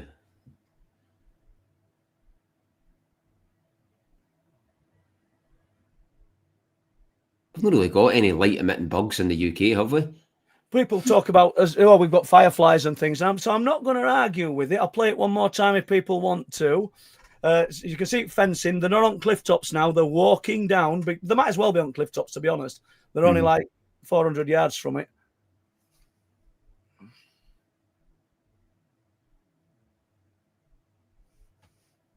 It's mad, huh? Interesting. Yeah. Make of it what you will, people. I'm not... But interestingly enough, we're seeing these strange sparks of light. And there were quite a strong white beam seen earlier in the week by somebody. So, enough of my rambling, as I always say. I cut you short when we were talking about something. And have you forgot what it were now? Have you lost will to live? No, not at all. Probably I've got a couple of other stories anyway and stuff. So I forgot what it was we're talking about. But the 1.6 thing, the 1.6 thing, I'm quite interested in that as well in regards to checking out up Cairn Papel. Yeah, that would be good, wouldn't it? And recording that and see what we get up there. What's his name again? Well, Pete Segala. Is it Jim Segala? Is it Jim Segala? Jim Segala, he's interested in that. I've spoke to Jim. We've had him on here, and I've spoke to him off air because of various other things, and they're trying to detect lots and lots of things, and they've developed some equipment, haven't they? That you're sending out. They're sending out and wanting people to either wear. There's a watch, I think, that you can wear, and it's recording. You can wear the watch, or you can have this. Like MuPass, it's called, and you can have the device in your house which picks up a lot of different aspects of the electromagnetic spectrum. So you maybe have like an EMF, it'll be a gyroscopic. There's gamma radiation that picks up. There's loads of different things that picks up on these devices. I looked at, there was different ones they had. I looked at his website quite recently, and I was quite interested in one of the devices they had, which you could put outside, but they've not got it on there anymore. They've only got the MuPass one in the house. The thing with Jim Segala, and he's really open about sharing what they do, but obviously you pay for the device. I'm not going to say how much they are because I can't remember, but you pay for the devices, and then all the data gets transferred to them. Now we've got a bank of data and information that's taking place up here. So I'm reluctant not to share it, but I'd want to be a part of what's been transferred to them. I'd want to know what's happening, because I'm quite adamant when I say this. The location where we are is as active as anywhere that they're looking at. I know it is. Totally. I mean, my thing with that as well, what I never asked Jim, I spoke to him as well. And the thing I was kind of thinking about is, so there's some experiencers, we got this technology in the houses, and it gets uploaded onto like a server, and you can actually go in and see the data and stuff like that, and you can see if there's been any spikes and different kind of things.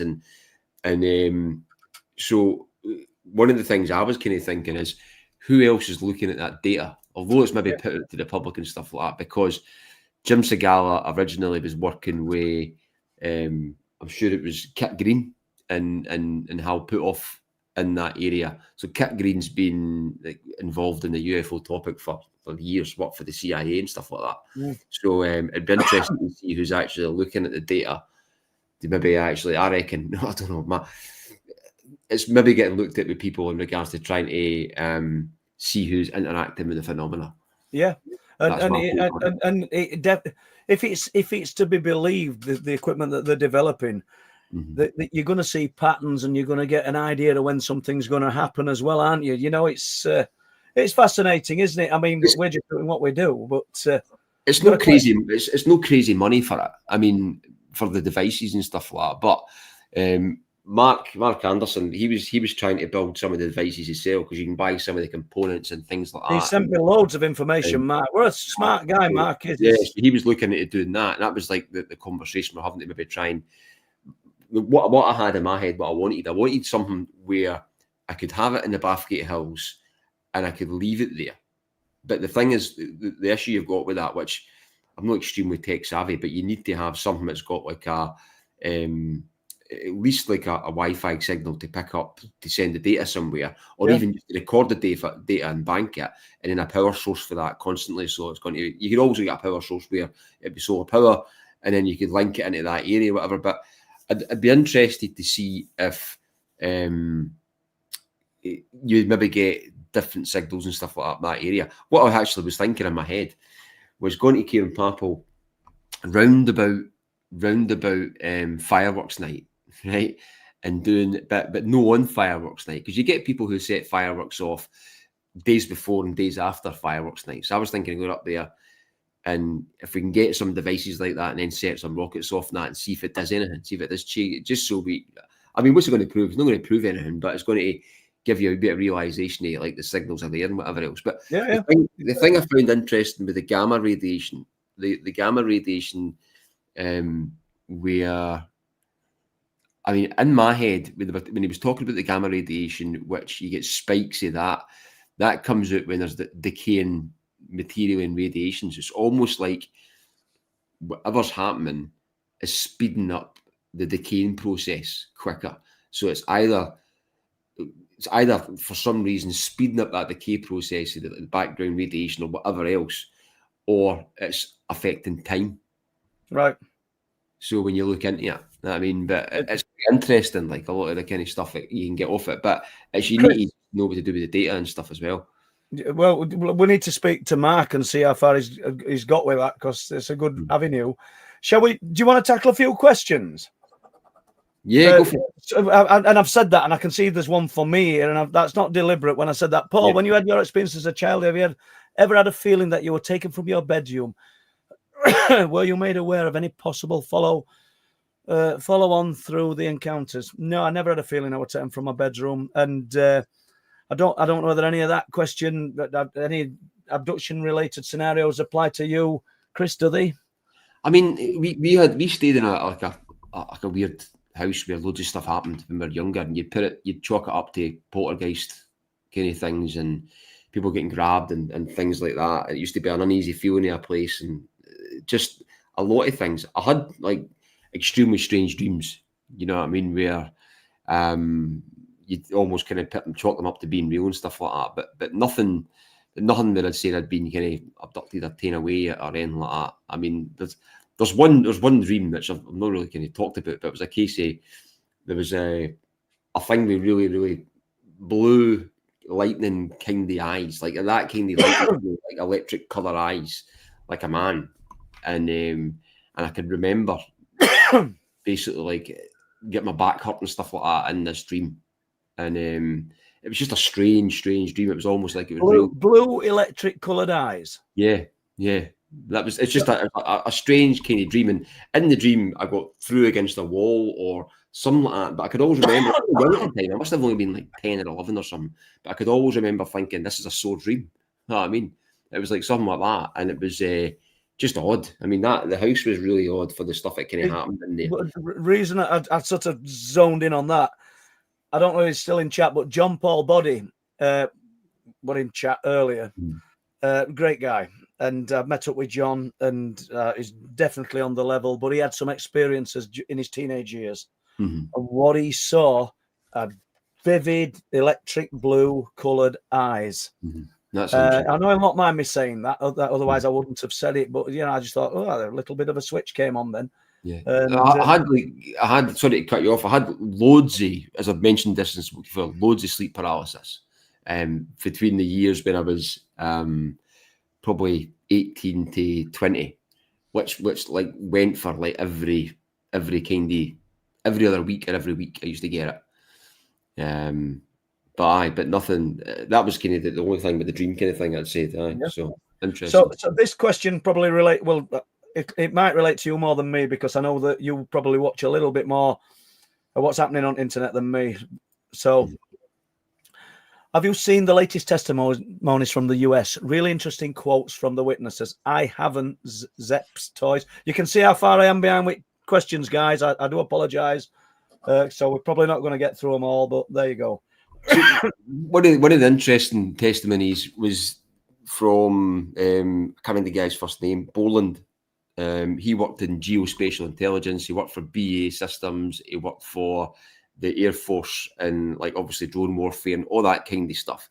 And one thing, when I was watching it, I watched it live, and then I'd sent what's his name again?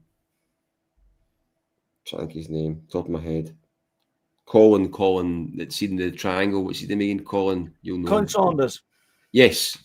So I'd messaged him straight away at the time, because the guy described it. He's got a lot of stories. He was actually on Jeremy and George Knapp's podcast just the day one came out with him on it, and it's quite interesting. But one of his sightings when he was working a facility, he'd seen there was this NASA hangar, and basically he'd seen this white orb stroke kind of thing, or white light next to one. I never said it came out of the hangar, but it was next to one of the hangars, and it came across, and then before he knew it, this thing was a large, massive triangle with like 3 lights on every equilateral triangle, really, really big. So it was about 100 foot above him, 100 foot, like just aloft of him.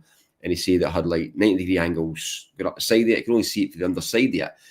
And he said it had like 3 lights and 1 bigger light in the middle, about the size of a small car. and he said, he said what I did see on it, it almost looked like it was a lava stroke substance flowing on its surface. I can get it, yeah. Right, that. And Colin Saunders had relayed when he had seen the triangular craft that he'd seen, he said it looked like a kind of mercury type substance that was flowing on the surface here. So it kind of struck a chord with that. And I mean, there's quite a lot of good testimonies in it and stuff like that. Do you know? Kind of a message. What you've just said, up there where we go, probably 3 months ago now, Chris Meek, who's now comes up regularly now because of what's been happening, and he's an angler that's. I don't do all these actions. I'm almost fishing, aren't I? He's an angler that's seen the orange lights, but he brought his mate up, Darren, and Darren saw this huge spike, elongated triangle come out of the ground, and he said it looked alive inside it. And you just prompted me to say that, you know, when you said that. But just before we go to questions, because I have a feeling there's going to be loads of questions. A little bit more footage. I'll let you have a look at this. It's not the smoking gun of ufology, but it's just kind of thing that we see up there regular. Lights that just come out of nowhere, flare up bright and morph into nothing. And this is above the old RAF base, and this is last week. And Jack filmed this. Let's have a look at this, people.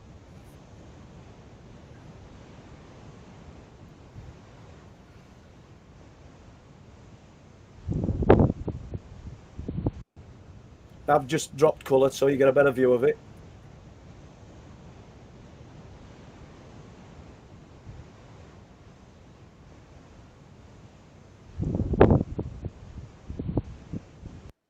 We see loads of them, Chris. Absolutely. We're not saying that it's not something. Go on, mate. That's above the RAF base, is it? Obviously, it's defunct. It's been closed since 1968/70.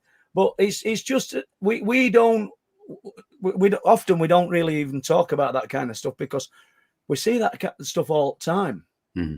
But I don't know what you make of it. It could be aircraft. They definitely weren't helicopter. We didn't hear anything, and it just morphed into nothingness.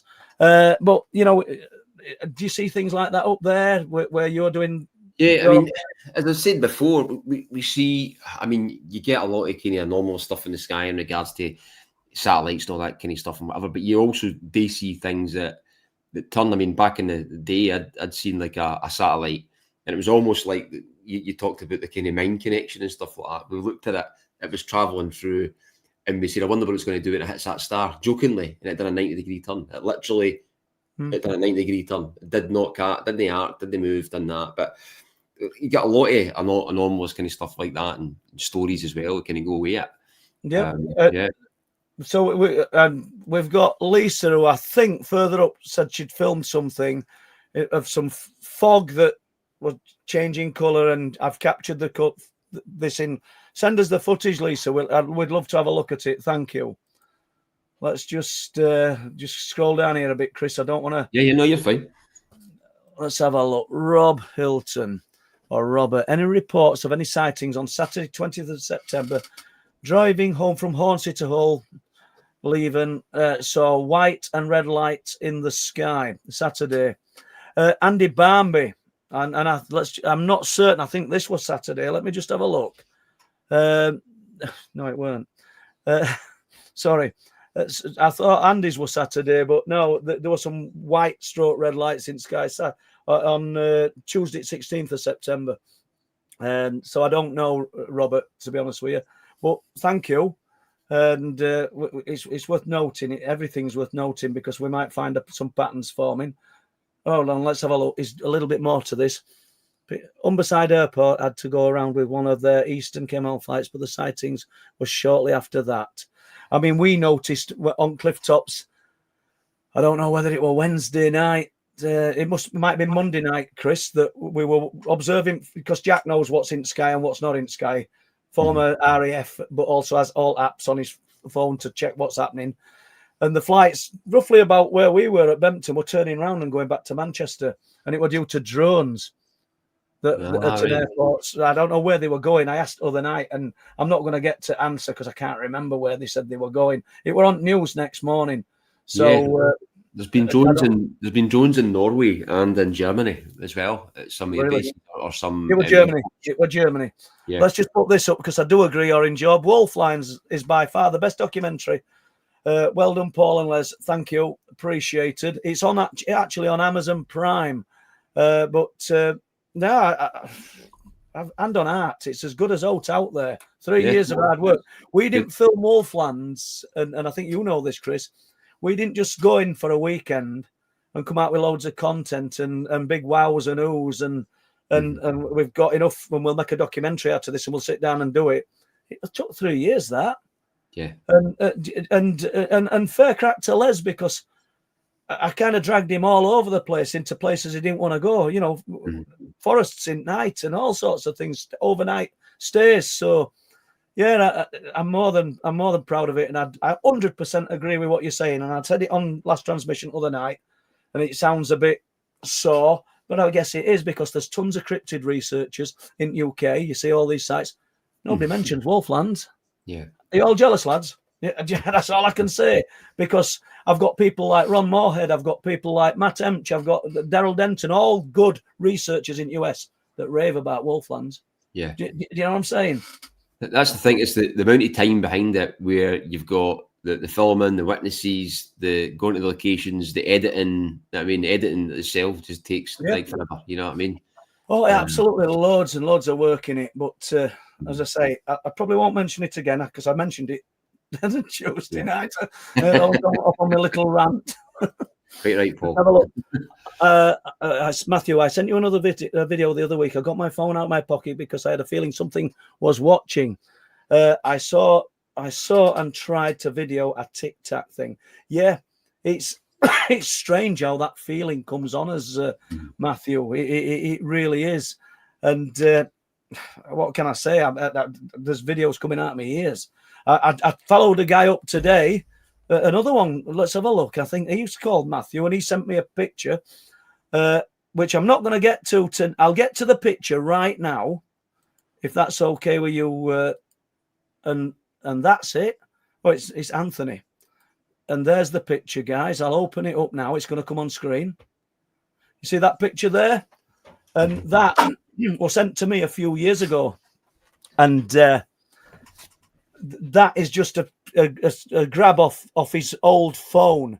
I actually emailed him today asking him if he's got the original picture, because there's been a few more accounts come in of something like, you can't, whether you call that a Tic Tac, I don't know what you'd call it, over the sea in the bay, but that were off his old phone and he'd messed about with it. I want the original picture, which is in colour, and I sent it him today, and we'll get a bit of detail on that one. Where is it? Let's remove it. I'm not making loads of sense, am I? So here we go. I'm just trying to get through some of these questions, if you don't mind, Chris. No, you're fine. I've got my dog's hassling me here. Are you okay for? Yeah, totally. I'm fine. Right. My dog just came in. She hassles me for like a bit. Well, your dog is down here. I was going to talk about your dog because I wanted to talk. It's a fabulous dog. This. Oh, he's letting it out. Let it out. You come in. Come see. I'll tell you what. If the Bobster saw that dog, your dog would be in trouble. Serious trouble. See, my wife must have left a bit of food on her plate. She's coming in to try and hassle me. We'll do this question and then and obviously don't answer it if you don't want to, because what I want to jump to is just briefly when you went to Ben Macdui and your dog acted weird, didn't it? Yeah. In the front. Just closed it. It's okay. Right. So this is a question for you anyway, Chris. Could you possibly have a brother Richard Hendrick again? This was the first podcast I heard, and he's a fascinating guy. Love your show. Yeah, totally. I've reached out to brother Richard, and I've just to get it organised again with him. I mean, great wealth of information, that guy. I mean, unbelievable. Well, I think this is the perfect opportunity, Chris, with that Ginger's question. See how Laura's in. Good to see you, Laura. I know she's working hard. That's one of our daughters. Great to see you. Loads of love. Where can people look at your podcast, Chris? So you can find me on most of the social media channels. I'm on all the kind of podcast and audio channels, most of them anyway, like iTunes and Spotify, stuff like that, which is under Scottish Paranormal Podcast. You'll find that. or you find me on YouTube under the Scottish Paranormal Podcast, or you can even email me at the Scottish Paranormal Podcast at gmail.com. Pretty straightforward. So you'll find me on Instagram, Facebook, YouTube. As I said, most of the audio platforms as well. You'll get that kind of audio if you listen to audio rather than watch stuff. I tend to do a bit of that because I walk the dog and listen to stuff as well. You know what I mean? And if anybody wants to contact you, are you spreading net, or are you looking for stuff concentrated to your locale? No, I mean, I look at the location where I stay. You know what I mean? But I get people on from all over. I mean, usually just going things that interest me. So things like Brother Richard, you know what I mean, he's got an interesting guy. He's based over in Ireland. Amazing wealth of knowledge, but I mean, it's good just getting people that on. I just find interesting, you know what I mean? Okay. So people like yourself as well, Paul, you know what I mean? So yeah, well, yeah, I'll join you whenever you want me to. Just say the word. Question for Chris here. So let's get this one up. Chris, has any audio or video evidence ever been captured at Ben Macdui? Try to think if there has been. We're just getting to Chris questions, people. This is crazy because we really don't. That one, I'm not really sure. I'll need to double check that one. I mean, there's quite a lot of different like witness testimony right across the mountain for different things. I mean, I've not came across any pictures or any audio in my travels, but there's definitely loads of witness testimony in regards to people having. In fact, I'll tell you what, this is a strange one. This is actually on that. Funny, I forgot about this. So we've been a story, quick story, if you're doing the questions right. But Ben Macdui, if you read the Big Grey Man of Ben Macdui with Arthur Gray, great book. This guy kind of delves into a lot of different stories right across the area. If people go and visiting and stuff like that. Is that stories? Is that the book? Yeah, brilliant book. Yeah, absolutely. I push that book all day long. It's brilliant. Brilliant. You know what I mean, I kind of think it's got to be a bit of tongue in cheek with the Big Grey Man of Ben Macdui, the name, but it's actually a really good book, and I read it a few times. And so the stories in that where it's not just about people seeing this thing, and obviously the main kind of story is the mountaineer. Back in the late 1800s, kind of seeing this thing, and then there was like other people had seen like there's different variations of what they see. Sometimes it's footsteps, sometimes it's actually see something, sometimes they've seen light things, and sometimes they've heard like music or strange voices or stuff like that coming from somewhere in the mountains when they're up there. And I went to Ben Macdui not too long ago. Literally it was like last month or something like that. I went to Ben Macdui. We're actually going to stay up there for a couple of days. And, we were actually wanting to go, weren't we? Yeah, that's right. We're trying to kind of organise something and stuff like that. But we'll get there yet. But I mean, it's a mission and a half. We didn't even go up to Ben Macdui. We actually went in between Ben Macdui and Devil's Point. So literally we walked in like 5 hours or something like that. And then it was like kind of a flattish walk in. It's quite undulating, but you're not up the mountains, but you're in between the mountains. So but when we're travelling in, we kept hearing like drum beat music, right? This is kind of getting on late at night, and we expected to and we heard it a number of times, and it was like you could hear like drum beat going on, and we expected to get to the place where we're going to camp, because there's a wee bothy where people can stay and there's people camping and stuff like that, but there was nothing there. I mean, it might have been somebody just with like a hi-fi or something like that or whatever, but I mean, we kept hearing it, and then when we got to the area, we expected to see people sit about and maybe have music on. There was nobody there. There was nothing there. I mean, there was not camped about, but we definitely heard music, and we're like, where the bloody hell's that music? But we had planned to stay there for 2 days. But we got out. You got attacked, didn't you, by some beasts? Yeah, we did. Aye. So I opened the tent in the morning, and I thought it was fog and water vapor, but it was actually midges. It was that dense with midges. It was like fog and water vapor. So we literally, you had to grab your bags. So we grabbed our bags and we just hiked up a mountain to get away from them. And then we literally came down the mountain, packed our gear up and walked back out. It was that bad. I mean, you couldn't see like in front of you. You could see in front of you, but it was like mist. It was just midges. They were everywhere. I had a midgie net on, but anything exposed, you were getting bitten and stuff like that. So I reckon I'd go up a wee bit earlier or a wee bit later. You get the cold with that, but interesting place. There's a lot of things up there that people don't know in regards to, you'll know if you read the book, Paul, where you've got things where the Ben Macdui story happens, but you've also got things where climbers go missing up there and stuff like that all the time. It's a weird area. It's all granite. It's all kind of granite, and underneath the kind of soil's granite as well. You've also got like there's a mountain next to Ben Macdui. Can't remember the name, it escapes me now, but it's a pilgrimage point for the Theory Society, which is a UFO cult. Or I'd say a UFO cult. I mean, maybe like a UFO belief system or religion. I interviewed the guy who kind of does it for the UK and stuff like that. But they've got a pilgrimage point, so they go to this mountain and they see this kind of area. It's almost kind of like a portal area, or there's like something there you can access. Which is right next to Ben Macdui. I mean, so that's interesting. I'll be in a tangent. We will make it. Hopefully, we'll get there in spring. I think we need to get I'm going to put this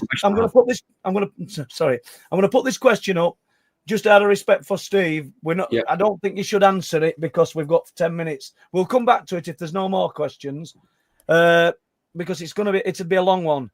What's your opinion on the Bob Taylor incident? I think it happened. You know what I mean? I think there's more to it as well in that regard. You know what I mean? But it's a highly documented case. I interviewed one of the older gentlemen who knew the police officer. This guy's in his mid to late 80s. I went and interviewed him quite recently, and he knew the police officer who would give him tips off strange occurrences and things like that happened. And he also knew about the Andy Swan case and stuff like that as well. Interesting chap. No talking about Malcolm. I know Malcolm Robinson went and looked at all this case as well, but this old chap looked at a lot of kind of stuff as well. But he believes a case and stuff like that. You know what I mean? So, right. I've just put the John Paul body question up, and I'm not listening to you, but I must have missed what asked from Steve before. But yeah, I did spend time with John, and I think I want to spend more time with John, to be honest with you, because he's such an interesting guy. Let's just Tetramania. Mania. Paul, you got the Skywatcher's cough from being out there in the elements. I'm not sure, mate. I don't know, but all I can say is I feel loads better than I did. There's Laura there. What's Laura up to? What's she saying here? Oh, she's saying hello to somebody. Let's have a look. We have blasts. Oh, that's Linny. It's not really a question, is it? We have blasts of hot air gas. It's mostly Pete. And he's right. I want to just get through some of these questions. Thank you, Jojo. That's appreciated. Very kind of you. If there is any questions, Chris, I don't want to leave you sat there in silence, mate. But no, not at all. Not at all. I'm very guilty of not doing the question. I've got the orb story. Do you want me to tell that as you look through them? Please do. Let's do the orb story, and if we don't get to questions, people, let's listen to a quick story just to let people know that there's still prominent sightings out there. So this happened last year in November, quite recently. So in November last year, almost about a year, because we're sitting just about October now. So guy who is, I'm not going to say his occupation or anything like that, so he was the one to give anything away, but I've spoke to the gentleman, totally legit, you know what I mean? He's obviously just wanting to lay the story, but he's wanting to remain anonymous because of his job and stuff like that. But he stays in Glasgow, not in Glasgow, but just in the outskirts of Glasgow. He was out November night putting some rubbish in his bins, and he happened to look out and above, and there was in a line, there was 3 large orbs in a line about 50 foot up above his neighbour's house, right? So he said there was 3 of these orbs in a line. He said they looked like a kind of greyish whitish colour, right? A kind of light greyish white colour. Large orbs. He said there was a 4th one, so they're all kind of sitting in a line. A 4th one came out for them, and then was sitting further back. Came out from one of the orbs. So it just came. He said it didn't come out from one. It just came out from the line, so he couldn't see that one. So there was like one at the back, then three in a line, which you could see them all. Went and grabbed his wife. His wife came, and then but at that point he watched them for, I'm sure he said he watched them for like maybe like 30 seconds or just under a minute or something like that, and then they kind of shot off, not in a very, very fast fashion. They went off at a kind of normal kind of rate of speed, maybe like 100 miles an hour, maybe slower, and you could see them. His wife had trouble seeing, she didn't have her glasses on, but he basically said these things were there just above his neighbour's house. The interesting thing he said was they were the size of like a small Fiat car. So you're maybe talking yeah, that's it. He says, so I said roughly you're maybe talking about like a 2 metre diameter or something. I said, yeah, roughly about that.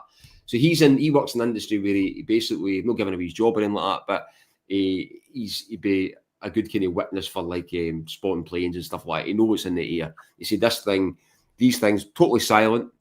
It was at night, as I'm saying. They were just sitting above his neighbour's house, and then kind of one moved out, and then they all kind of moved in succession together. But that was like last, as I interviewed the guy, spoke to him for a wee bit, totally legit, and that was last November. So there's still sightings out there, interesting sightings out there. You know what I mean? That's like nothing prosaic. You know what I mean? In that regard. So how often is this on your? Obviously, you've got your wife, you've got your family, and work. Yeah. In between all that, or intermeshed with all that, how often is this on your mind, Chris? Constantly, absolutely constantly. I mean, there's no. I mean, obviously, if you're in meetings and at work and stuff like that, you're constantly kind of at work, whatever. But I'm always thinking of this. I'm always thinking of stuff going on. I'm always like listening. If I'm walking, I'm listening to a podcast or a book. My wife says to me, like some of the stuff I listen to, I usually listen to it just on speaker rather than have earphones in. But when you listen to stuff like the full the Book of Enoch or something like that, or an Ethiopian Bible, it's a bit odd for walking past folk listening to some of the different things I listen to. Just but constantly, absolutely constantly. Have you ever been surprised and somebody's come up to you and started asking you questions rather than relaying a story to you because they know that you're of your interest? I mean, sometimes. Yeah, a bit of that. But I mean, but sometimes with even some people you don't expect it to be. I'll tell you an interesting story. But maybe not coming to be a story, but where I've had people like that ask me stuff like that because they knew I was maybe into it, and it's led to things, and it's led to stories. But the interesting one is it's just like meeting people who you don't expect to be into the same type of subject. Yeah. As I said, I had a contractor I worked with up north. Met him for years and years and years and years. And I mentioned something about the disclosure process, and he knew it all. And he knew he was well into the subject, well versed in something. We knew it all quite well. So we did chat about it now and again. But another one, I jumped into a colleague's car, and he was listening to Sasquatch Chronicles. Yeah. Do you think then, Chris, even at the risk of being ridiculed or laughed at, what should we say, it's worth throwing those hooks out and seeing what the level of interest, because I mean, look at this. We've kind of held on to 250 people all night, just about. You know, up and down, and that's obviously people interested in the subject. But how many more? If every one of the people who are supporting us tonight sort of asked the questions or asked a few questions, how many more people within this big mesh out there have got a story to tell? You know, I spoke to a lady today, Chris, who told me that she'd seen something 40 years ago. She'd literally bought Night People, to be honest with you. Yeah. And I usually email everybody and I'll say your book will be in post tomorrow morning, or it'll be in post today. If it came in tonight, I don't mean I'd email them that second, but as soon as I say email, it's easy. It's easy to just say you'll be getting your book. And she messaged me back, and her interest sparked because of so much she saw in 1970s. And like, and I emailed her back, thanked her, and I said I'd love to talk to you. She sent me a phone number. Ended up having this conversation, and the people are out there, you know. Oh, totally.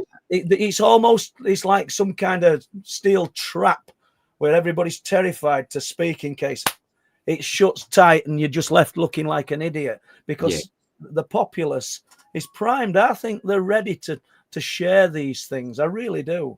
It's more acceptable to talk about it now, I think. You know what I mean? So I don't think people like hold back as much. And I think you can do the prompts or whatever else, or even try just a slight under the radar comment to just try and just see whether it will go. See what people will come out with.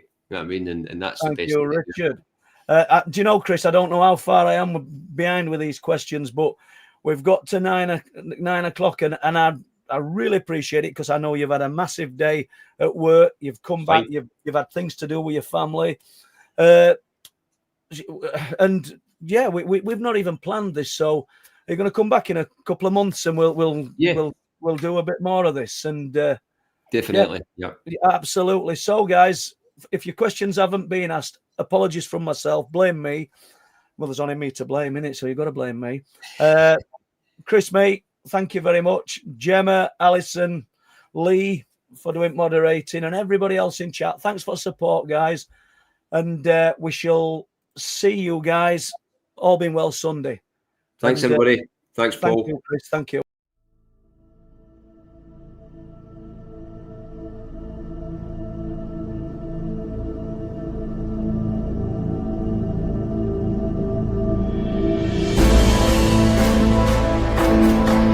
Oh, wow. Saw it twice, so I was like, oh my god.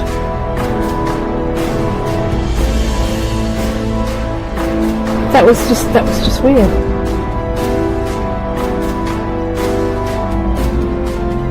I always used to see a light coming up, like a headlight, but there was nobody there.